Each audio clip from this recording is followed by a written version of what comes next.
নমস্কাৰ বন্ধুসকল directorate of elementary এডুকেশ্যনত আপাৰ প্ৰাইমেৰী ছেকশ্যনৰ কাৰণে টোটেল 4120টা পোষ্ট ৰেগুলাৰ পোষ্ট মুকলি হৈছে সেই পোষ্টসমূহৰ বিষয়ে কোৱাৰ কাৰণে মই আজি ভিডিঅ'টো বনাইছোঁ ভিডিঅ'টো আপোনালোকে শেষলৈকে চাই থাকিব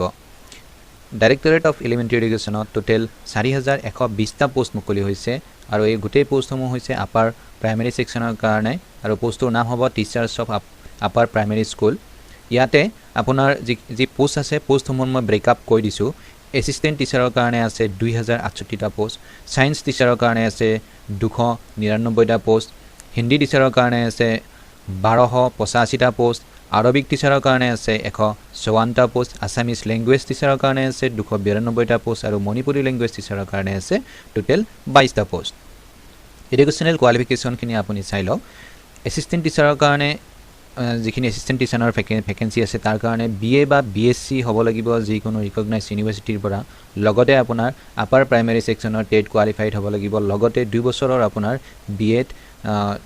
ডিগ্ৰী থকা হ'ব লাগিব বা ডিএড স্পেশাল এডুকেশ্যন বা বিএড স্পেশাল এডুকেশ্যন ডিগ্ৰী থকা হলেও হ'ব যিখিনি সায়েন্স টিচাৰ এসিস্টেন্ট টিচাৰ যিখিনি সায়েন্স সেকশনৰ কাৰণে বিএসসি হ'ব লাগিব আপোনাৰ যিকোনো ৰিকগনাইজ ইউনিভাৰ্সিটিৰ পৰা আপাৰ প্ৰাইমেৰী টেট কোৱালিফাইড হ'ব লাগিব and আৰু আপোনাৰ সায়েন্স আৰু ম্যাথমেটিক্স স্ট্ৰীম বা 2 ইয়াৰ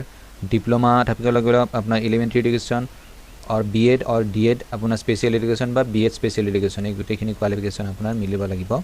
হিন্দী টিচাৰৰ কাৰণে বিএ বা বিএসসি হ'ব লাগিব যিকোনো ৰিকগনাইজ ইউনিভাৰ্সিটিৰ পৰা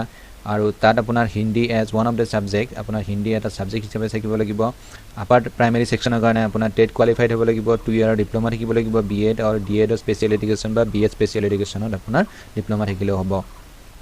যিখিনি আৰবিক টিচাৰ আছে আৰবিক টিচাৰৰ কাৰণে বিএ বা বিএসসি যিকোনো ইউজিসি ৰিকগনাইজ ইউনিভাৰ্সিটিৰ পৰা পাছ কৰা হ'ব লাগিব তাত আপোনাৰ Arabic as one of the subject থাকিব লাগিব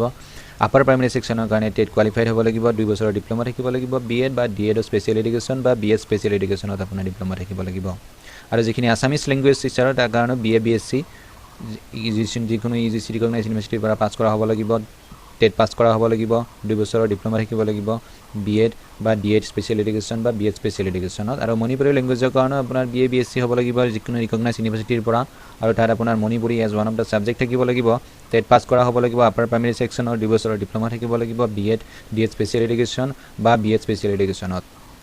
দৰমহাৰ নিৰিখটো আপোনালোকে চাই লওক দৰমহাৰ নিৰিখ হ'ব আপোনাৰ 14000 ৰ পৰা 49000 ৰ ভিতৰত গ্ৰেড পে আপোনাৰ গভৰ্ণমেণ্টৰ যিখিনি ৰুল ৰেগুলেশ্যন হেমতে হ'ব এজ আপোনাৰ 18 ইয়াৰ্ছৰ পৰা 30 ইয়াৰ্ছৰ ভিতৰত হ'ব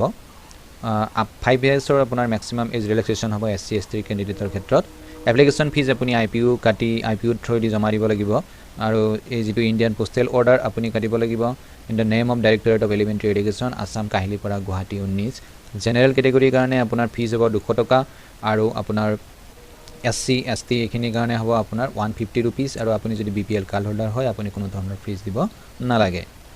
আৰু যিখিনি ক্ৰাইটেৰিয়া কিছুমান ক্ৰাইটেৰিয়া আছে ইয়াতে সেই ক্ৰাইটেৰিয়াখিনি আপোনালোকে চাই লওক the candidate will be selected on the post of teacher upper primary school in the same medium school as per the language selected in the teachers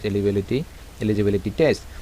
টেটত আপুনি যিটো ল্যাঙ্গুৱেজ সিলেক্ট কৰিছিল সেই ল্যাঙ্গুৱেজৰ বেচিছতহে আপোনাৰ যিখিনি পোষ্টিং হ'ব আপোনাৰ এপইণ্টমেণ্ট হ'ব সেইটো বেচিছতহে হ'ব যিখিনি আপাৰ প্ৰাইমেৰী স্কুলত আপোনাৰ ৰেগুলাৰ কাম কৰি আছে সেই ৰেগুলাৰ পোষ্টত কাম কৰি থকা টিচাৰসকলে ইয়াতে এপ্লাই কৰিব নোৱাৰে আৰু লগতে এলপি স্কুলত আপোনাৰ যিখিনি ৰেগুলাৰ পাস কাম কৰি আছে সেইখিনি ইয়াতে এপ্লাই কৰিব নোৱাৰে আৰু যিখিনি কন্ট্ৰাকচুৱেল টিচাৰ অলৰেডি কাম কৰি আছে সেই কন্ট্ৰাকচুৱেল টিচাৰখিনি ইয়াতে এপ্লাই কৰিব পাৰিব আৰু ক্যান্ডিডেটে এখন ডিস্ট্ৰিক্টৰ হে এপ্লাই কৰিব পাৰিব মানে ডিস্ট্ৰিক্ট ওয়াইজ পোষ্ট বিলাকৰ ভাগ কৰি দিয়া আছে গতিকে এটা ক্যান্ডিডেটে এখন ডিস্ট্ৰিক্টতে এই আপোনাৰ এপ্লাই কৰিব পাৰিব ডিস্ট্ৰিক্ট ওয়াইজ যিখিনি আপোনাৰ ভ্যাকেন্সি আছে ডিস্ট্ৰিক্ট ওয়াইজ কিমান ভ্যাকেন্সি কোড আছে সেই গোটেইখিনি ডিটেইলছ আপুনি মই ডেসক্ৰিপচনত দি দিছো ডেসক্ৰিপচনত মই এডভাৰটাইজমেন্টৰ লিংকটো দি দিছো তাত আপুনি গৈ গোটেইখিনি ডিটেইলছ আপুনি চাই ল'ব পাৰিব যে কোনখন ডিস্ট্ৰিক্টত কিমান পোষ্ট ভ্যাকেন্ট আছে আৰু সেই হিচাপত আপুনি এপ্লাই কৰিব পাৰিব কিন্তু আপুনি এখন ডিস্ট্ৰিক্টতে এপ্লাই কৰিব পাৰিব দুখন বা তিনিখন ডিস্ট্ৰিক্টত একেলগে আপুনি এপ্লাই কৰিব নোৱাৰে হেতু কথা আপুনি যেতিয়া এপ্লাই কৰিব মনত ৰাখি থব নেক্সট আপুনি কেনেকৈ এপ্লাই কৰিব হেতু এপ্লাই আপুনি অনলাইন কৰিব লাগিব অনলাইন এপ্লাই কাৰণে যেটো ওয়েবসাইট হয় ওয়েবসাইটৰ লিংকটো মই তলত দিয়াই দিছো ওয়েবসাইটৰ লিংকটো হৈছে www.dw.assam.gov.in আৰু এই ওয়েবসাইটটো 26 মাৰ্চৰ 12টা বজাৰ পৰা মুকলি হ'ব অনলাইন এপ্লিকেশ্যনৰ কাৰণে আৰু 19 এপ্ৰিললৈকে খোলা থাকিব এই লিংকটো 26 মাৰ্চৰ পৰা আপোনালোকে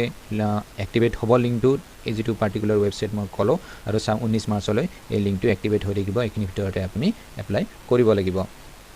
আপুনি যেতিয়া অনলাইন এপ্লাই কৰিব অনলাইন এপ্লাই কৰোতে আপুনি কিছুমান ডকুমেন্টস ইয়াতে সাবমিট কৰিব লাগিব অনলাইন এপ্লাই কৰোতে আপুনি কেনেকুৱা ডকুমেন্টস আপুনি